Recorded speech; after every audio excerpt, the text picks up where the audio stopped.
Bíblia para a Igreja. A Epístola a Tito, com Paulo Won. Maravilhosa graça de Deus, capítulo 2, versículo 11 a 15. Porque a graça de Deus se manifestou trazendo salvação a todos. Ela nos educa para que, renegadas a impiedade e as paixões mundanas, vivamos neste mundo de forma sensata, justa e piedosa, aguardando a bendita esperança e a manifestação da glória do nosso grande Deus e Salvador Jesus Cristo. Ele deu a si mesmo por nós, a fim de nos remir de toda iniquidade e purificar para si mesmo um povo exclusivamente seu, dedicado à prática de boas obras. Ensine essas coisas. Também exorte e repreenda com toda a autoridade, que ninguém despreze você. Um dos hinos mais belos que existe, pelo menos na minha opinião, é o Amazing Grace, Maravilhosa Graça. Composição do século XVIII por John Newton. Newton, antes de conhecer a Cristo, um grande traficante de escravos na Inglaterra. Mas um dia, aconteceu uma grande crise em sua vida, que foi o palco do seu encontro real com Jesus Cristo. Ele conheceu o Evangelho e essa tal graça se manifestou por meio de Jesus e transformou de dentro para fora completamente essa pessoa. Amazing Grace é um belo resumo de como ele entendeu a graça de Jesus, como o favor de Deus em alcançar aqueles que são como meros vermes. A graça que dá vista aos cegos, que coloca no caminho da verdade aquele que antes estava perdido. Você já teve uma experiência marcante com essa maravilhosa graça de Deus? Neste ponto da carta, o apóstolo Paulo expõe ao seu amado discípulo Tito duas respostas muito importantes para a crise que Tito estava vivendo dentro do seu contexto ministerial e pastoral na ilha de Creta. Vamos lembrar que nessa igreja, falsos mestres estavam persuadindo os irmãos a viverem uma vida fora dos padrões do Evangelho, se submetendo às antigas leis do Antigo Testamento. Paulo dissera que esses desejavam alcançar um estado de pureza quando antes seus corações estavam totalmente corrompidos. No fundo, o que eles, os falsos mestres, queriam era alcançar a salvação de Deus pelos seus próprios esforços e pelos padrões de pureza que eles mesmos podiam praticar. Entretanto, a dura realidade é que ser humano algum pode alcançar a salvação por méritos próprios. É nesse sentido que o apóstolo Paulo afirma, porque a graça de Deus se manifestou trazendo salvação a todos. Apenas por meio da ação graciosa de Deus em nos alcançar por meio da morte e da ressurreição de Jesus Cristo é que temos o privilégio de experimentar e sermos alvos da verdadeira salvação. Então, quais são os efeitos dessa graça de Deus aplicada à vida do crente? Em primeiro lugar, Paulo ensina que a maravilhosa graça de Deus nos faz viver uma realidade diferente. Como assim? Ele diz o seguinte: renegadas a impiedade e as paixões mundanas. Paulo está nos dizendo que o nosso status, a nossa posição em Cristo, ela é completamente diferente em relação ao que nós éramos antes de conhecer Jesus. Nossa posição em Cristo, ela é transformada. A impiedade do ser humano alcançado pela graça é transformada em piedade. Note que piedade é uma palavra que já apareceu no texto de Tito. E ao mesmo tempo, a graça de Jesus nos despe de todas as paixões mundanas. Ou em outras palavras, passamos a viver tendo como fonte de satisfação o obedecer à vontade de Deus. A graça de Deus não muda apenas nosso status e a nossa posição. Essa graça em nossas vidas nos possibilita viver aqui no mundo, nesse mundo longe de Deus e corrompido, uma vida que é de acordo com os padrões de um novo mundo, de novos céus, de nova terra, que ainda não vieram, mas que em Cristo um dia se tornará realidade para todos nós.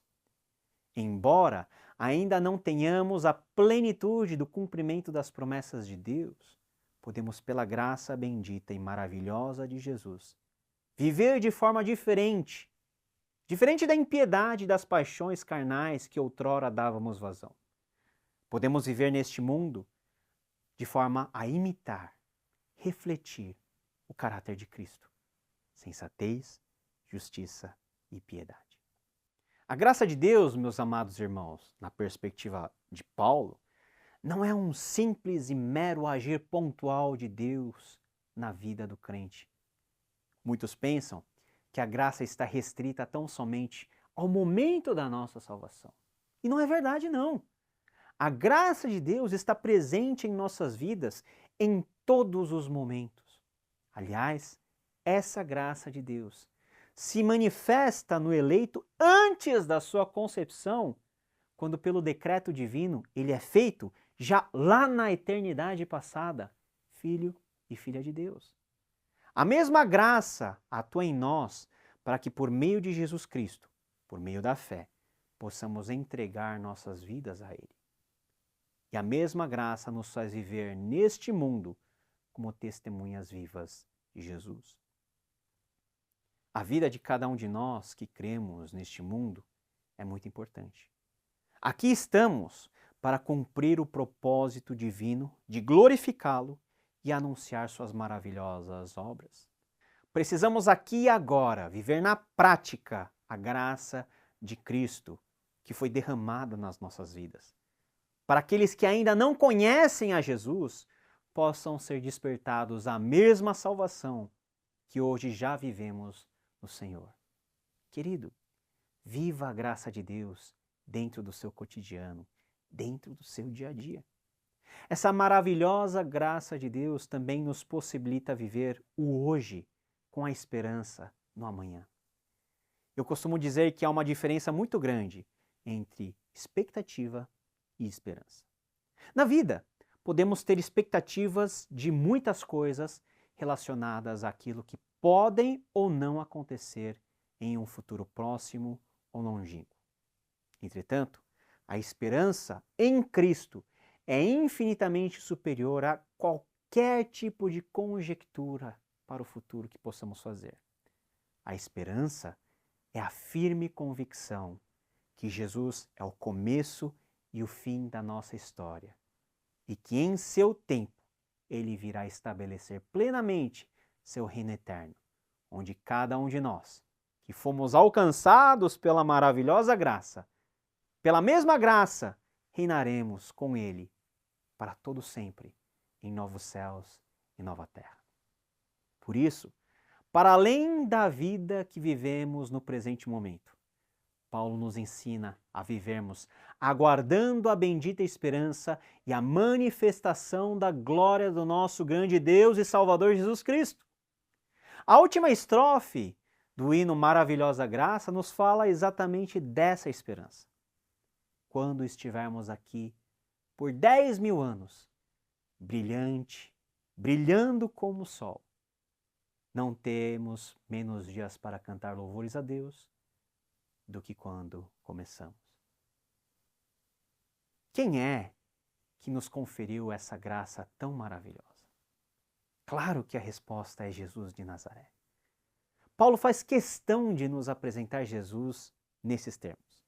Ele deu a si mesmo por nós, a fim de nos remir de toda iniquidade e purificar para si mesmo um povo exclusivamente seu, dedicado à prática de boas obras. A realidade é a seguinte, Tito, diria Paulo.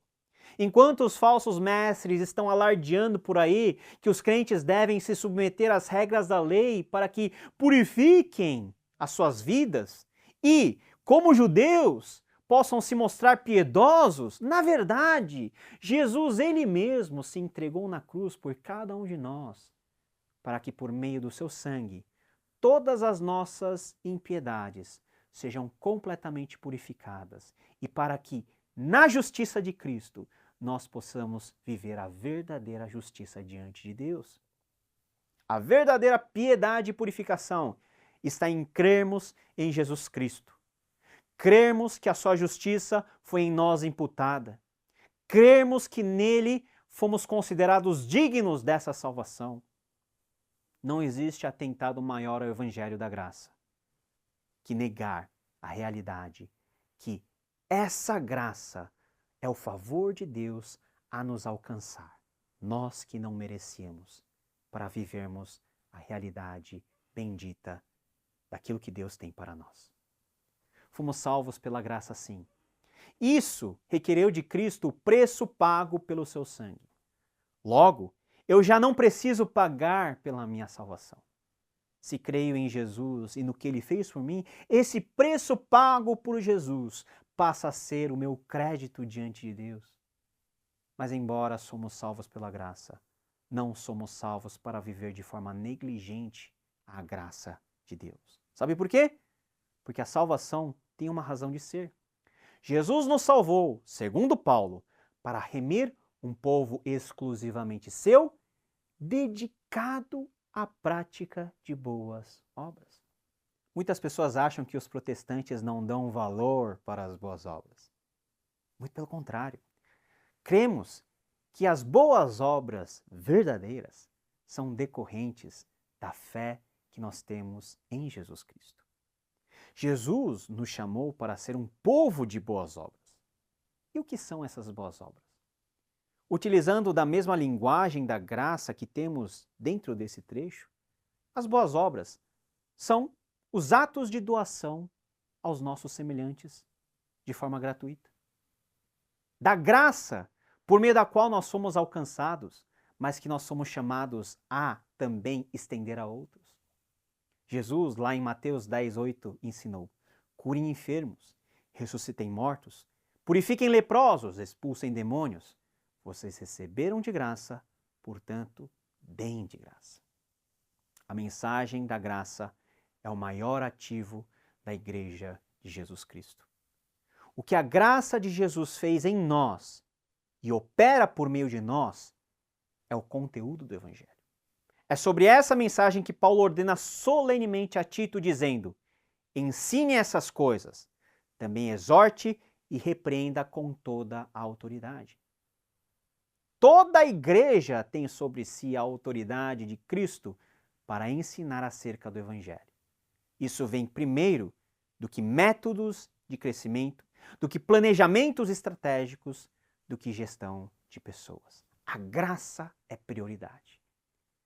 Como devemos ensinar sobre o Evangelho da Graça? Paulo termina respondendo: que ninguém despreze você. Ou seja, Tito deveria ensinar com clareza e autoridade suficiente ao ponto de ninguém desprezá-lo. Não importava se Tito era jovem ou se era menos experiente que o próprio Paulo. O que tornava sua mensagem digna de ser ouvida e obedecida era a autoridade de Deus sobre ele e o cumprimento do mandamento de Jesus de pregar, ensinar, discipular. Diz uma das estrofes do hino Maravilhosa Graça o seguinte: foi a graça que ensinou meu coração a temer, e pela graça meus medos foram aliviados. Quão preciosa essa graça apareceu na hora em que criei pela primeira vez. Será que temos vivido intensamente a graça de Jesus? Será que temos vivido intensamente a graça tão preciosa de Jesus Cristo? Temos sido gratos por Jesus ter nos salvado pela graça? Será que estamos repartindo essa graça imensurável que uma vez nós recebemos para outras pessoas? Ou temos oferecido a Deus frutos de boas obras? Que Deus nos ajude a viver na plenitude dessa bendita e preciosa, dessa maravilhosa graça, em nome de Jesus. Até o nosso próximo episódio, querendo o Senhor.